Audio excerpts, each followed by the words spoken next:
Sa mata ng marami, si Don Eduardo Villarreal ay isang alamat. Isang bilyonaryong negosyante na may imperyo sa real estate, banking, at turismo, ginagalang, kinatatakutan, at hinahangaan. Ngunit sa kabila ng kanyang kapangyarihan at yaman, isa lang ang hindi niya kayang bilhin, ang tunay na pagmamahal. Sa kabilang dako, si Almira de la Cruz ay isang simpleng dalaga mula sa probinsya, masipag, may dangal, at busilak ang puso. Sa kanyang pagbiyahe patungong Maynila para magtrabaho bilang tagapangalaga sa isang bahay ng matandang negosyante, hindi niya akalaing mababago ang kanyang buhay magpakailanman. Isang mundo ng yaman laban sa isang pusong busilak. Isang dalagang walang ambisyon sa kayamanan, ngunit napamahal sa isang lalaking inaakala ng lahat ay hindi na dapat magmahal muli. Ngunit sa likod ng lahat ng ito, may mga matang nakamasid, mga anak ni Don Eduardo na handang gawin ang lahat para hindi siya tanggapin. Sa bawat halakhak ay may lihim na galit, sa bawat yakap ay may bantang pagsira. At sa gitna ng lahat, isang pag-ibig ang lalaban para manatili o tuluyang maglaho. Sa isang maliit na baryo sa Nueva Ecija, namumuhay si Almira kasama ang kanyang lola Tarsila. Sa kabila ng kahirapan, hindi ito naging hadlang upang makapagtapos siya ng kolehiyo bilang isang scholar. Nang mamatay ang kanyang lola sa sakit, napilitang lumuwas si Almira sa Maynila upang maghanap ng trabaho. Napadpad siya sa Villarreal Group of Companies, kung saan naghahanap ng personal assistant ang matandang CEO na si Don Eduardo. Kahit kabado, nagpakita ng gilas si Almira sa interview. At napahanga ang matanda sa kanyang talino at kababaang loob. May kakaiba sa'yo, iha, ani Don Eduardo. Hindi lang utak ang dala mo, pati puso. Sa bawat araw na lumilipas, lalong napapansin ni Don Eduardo si Almira, hindi bilang isang assistant, kundi bilang isang taong nagbibigay saya at sigla sa kanyang pagod na buhay. Samantalang si Almira, bagamat batid ang agwat ng edad, hindi niya maitatangging humahanga siya sa kabaitan ng matanda. Isang gabi, sa isang business trip sa Tagaytay, nabalot ng damdamin ang simpleng gabi nila sa resort. Almira, bulong, ni Don Eduardo, ako'y isang matandang lalaki, pero sa puso ko, ikaw ang kabataan at pag-asang muling nagbigay liwanag. Don Eduardo, hindi ko rin inaasahang mahulog sa'yo, pero totoo tong nararamdaman ko. At nagsimula ang isang pag-ibig na lihim sa mata ng mundo. Hindi nagtagal, napansin ng mga anak ni Don Eduardo ang kakaibang saya nito. Nang malamang si Almira ang dahilan, agad silang nagkaisa, lalong-lalo na si Isabel. Gold digger lang yan pa, huwag mong sayangin ang pangalan ng Villarreal sa isang hamak na probinsyana. Galit na sigaw ni Isabel. Ngunit tumindig si Don Eduardo. Hindi pera ang dahilan ng pagmamahalan namin. At kung ayaw ninyo sa kanya, pasensya na. Siya ang mahal ko. Hindi natanggap ni Isabel ang pagkatalo. Nagsimula siyang mag-imbestiga ng madilim na nakaraan ni Almira. At kung wala, gagawa siya ng sarili niyang kwento. Mula nang ipinahayag ni Don Eduardo ang kanyang pagmamahal kay Almira, nagbago ang ihip ng hangin sa Villarreal Mansion. Hindi na basta galit si Isabel, ngayon ay may binabalak na siyang mas malalim. Marco, wika niya sa kapatid na lalaki habang hawak ang isang basong alak.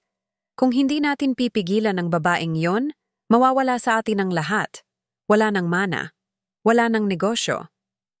Hindi ako interesado sa mana, sagot ni Marco. Ngunit may halong pag-aalinlangan ang kanyang tono. Hindi ka interesado? Sa lagay na to, siya na ang magiging legal wife ni Papa.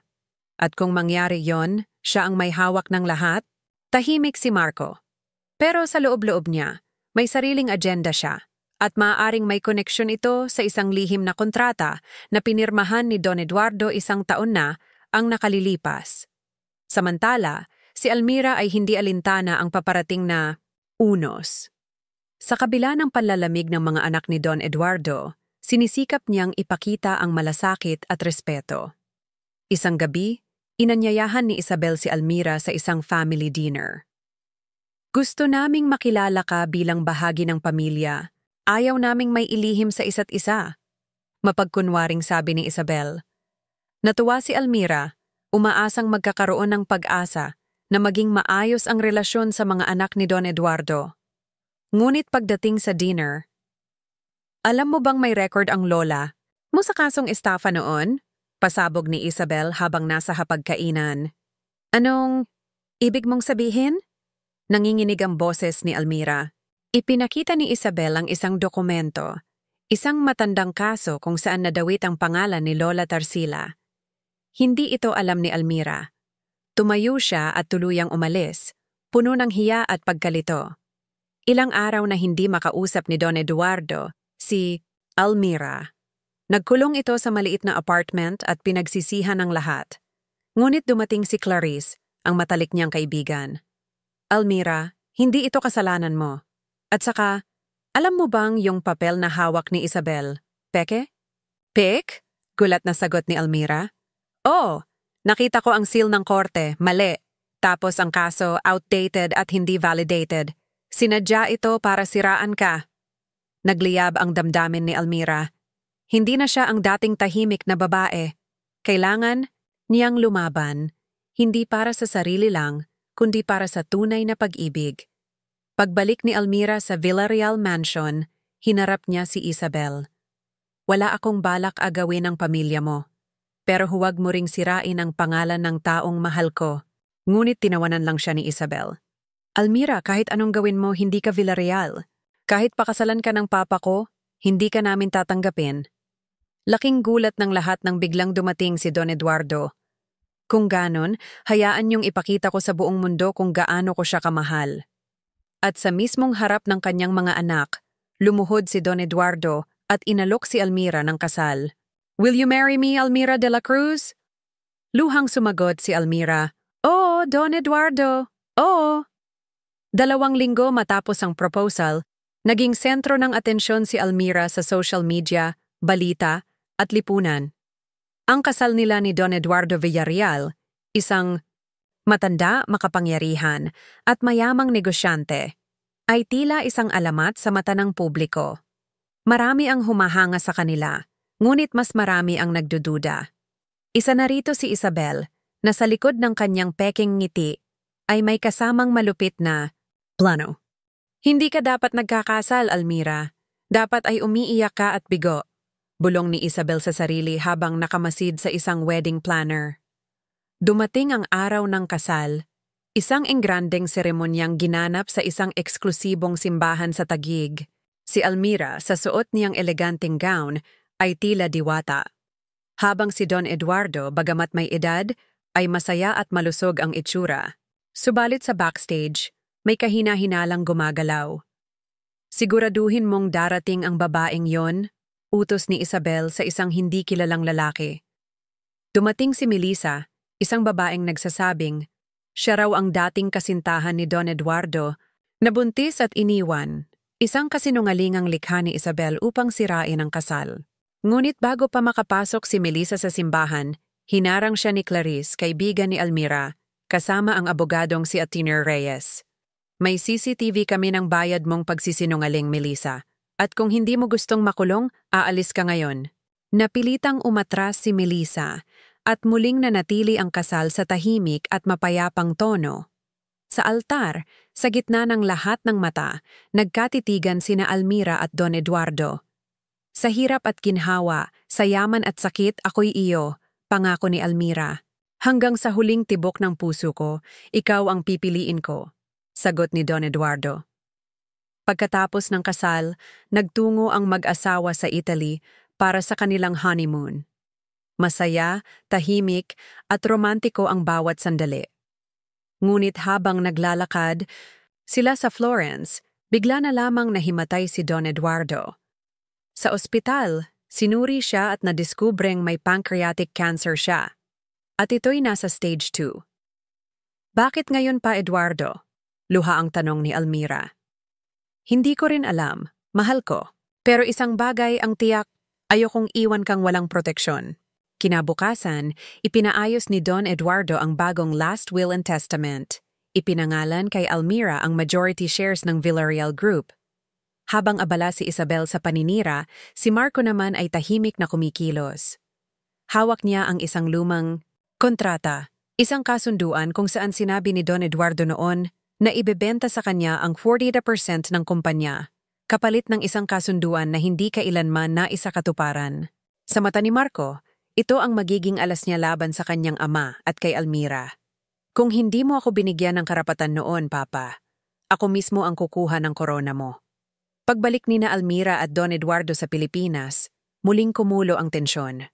Isang emergency board meeting ang itinawag ni Marco. Sa harap ng board members, ipinresenta niya ang kontrata at sinabing siya dapat ang legal na may-ari ng kumpanya.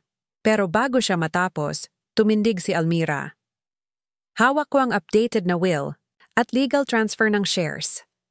Ang kasunduan mong hawak, wala ng bisa at hindi na iproseso sa SEC. Isa pa, si Don Eduardo mismo ang sumulat ng revocation ng kasunduang iyan. Nanginig si Marco, lalong nagngit-ngit si Isabel. Sa kabila ng lahat na natiling matatag ang pagmamahalan ni na Almira at Don Eduardo. Kahit pa may sakit, sinikap ni Don Eduardo na ipasa kay Almira ang lahat ng kaalaman at responsibilidad ng kumpanya. Lumipas ang 3 buwan at si Almira na ngayon ang CEO ng Villarreal Group. Sa harap ng media at empleyado, winika niya, hindi importante kung saan ka galing. Ang mahalaga ay kung paano mo ginamit ang tiwala ng taong nagmahal sa'yo, hindi para sa pansarili, kundi para sa lahat. Sa gilid ng stage, nakaupo si Don Eduardo, nakangiti, habang tinatapik ang puso. Matapos ang tensyon sa kumpanya, pinili ni na Don Eduardo at Almira na manirahan ng ilang buwan sa kanilang villa sa Batangas, malapit sa dagat. Dito, tila bumagal ang oras, wala ang ingay ng negosyo, wala ang mga mata ng lipunan. Araw-araw, magkasama silang nagkakape, naglalakad sa tabing dagat, at nagtatawanan sa mga simpleng bagay.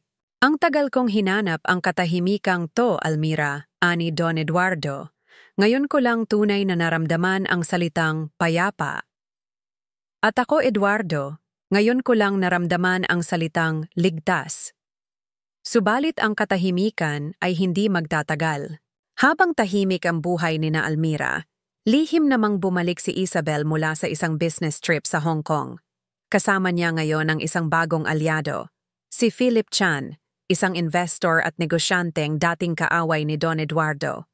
Kung hindi ko makukuha ang kumpanya sa pangalan ko, bulong ni Isabel, guguluhin ko ang buhay nilang dalawa hanggang sa sila na mismo ang bumitaw. Inilunsad nila ang isang plano.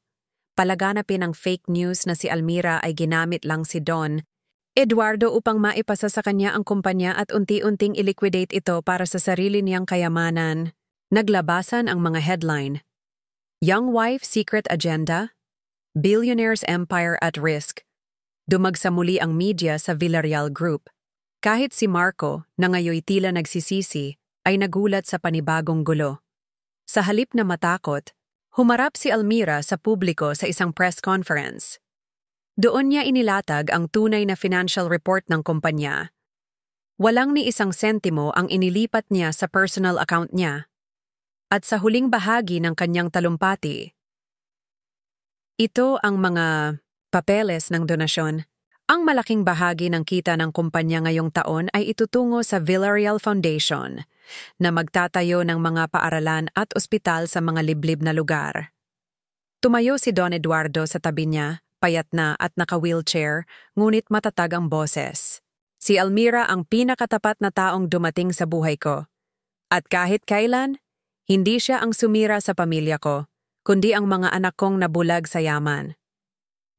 Naging emosyonal ang mga empleyado, at ilang miyembro ng board ay lumapit kay Almira para humingi ng tawad.